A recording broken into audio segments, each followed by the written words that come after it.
ನಮಸ್ಕಾರ ಕಲ್ಮಡ್ಕ ಹೇಗಿದೆ ನೋಡಿ. ಇದು ನಮ್ಮ ಭಾರತ ಪುಣ್ಯಭೂಮಿ.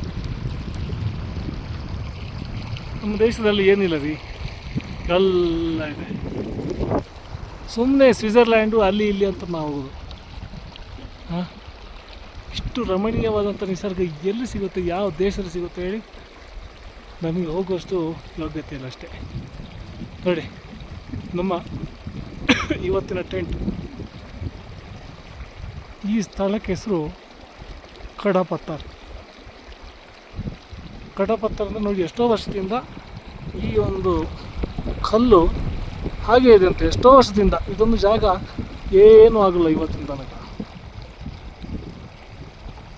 ಸೊ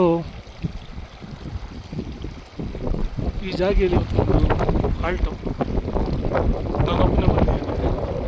ಲಕ್ಷ್ಮೀನಾರಾಯಣ ಅವರು ಪಾಪ ಅವ್ರ ಆರೋಗ್ಯ ಸಮಸ್ಯೆಯಾಗಿ ಅವರು ಮತ್ತೆ ಗಂಗೋತ್ರಿಗೆ ಇವತ್ತು ಅಥವಾ ನಾಳೆ ತಲುಪೋದು ಕಾಣ್ತದೆ. ಯಾಕೆಂದರೆ ಇದು ಕೂಡ ಭಾಳ ದೂರ ಇದೆ. ಆಲ್ಮೋಸ್ಟ್ ನಾವು 65-70 ಕಿಲೋಮೀಟ್ರ್ ದೂರ ಇದ್ದೇವೆ ಗಂಗೋತ್ರಿಯಿಂದ. ದಿವಸದಲ್ಲಿ 10-12 ಕಿಲೋಮೀಟ್ರ್,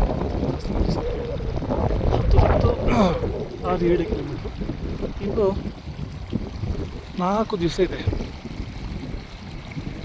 ನಮಗೆ. ನಾನು 12ನೇ ತಾರೀಕು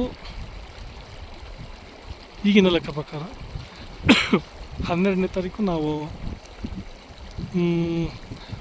ಅಂದರೆ ನಾನು, ಉಳಿದವ್ರ ಬಗ್ಗೆ ಗೊತ್ತಿಲ್ಲ, ಅವ್ರದ್ದೆಲ್ಲ ಬೇರೆ ಬೇರೆ ಪ್ಲಾನ್ಗಳಿದ್ದಾವೆ. ಬದ್ರಿನಾಥಕ್ಕೆ ನಾನು ತಲುಪಬೇಕು. ಇದು ನನ್ನ ವಿಚಾರ. ನೋಡು ಮುಂದೇನೆಲ್ಲ ಆಗ್ತದೆ ಅಂತ. ನೋಡಿದ್ದು ಎಡದ ಬದಿಗಿರುವಂಥದ್ದು ಸೀತಾ ಗ್ಲೇಸರಿ. ನಾವಾಗಲೇ ದೂರದಿಂದ ನೋಡಿದೆವು, ನಾವು ಆಲ್ರೆಡಿ ಹತ್ತಿರ ಬಂದಾಗಿದೆ. ಧನ್ಯವಾದಗಳು. ಜೈ ಶ್ರೀರಾಮ್.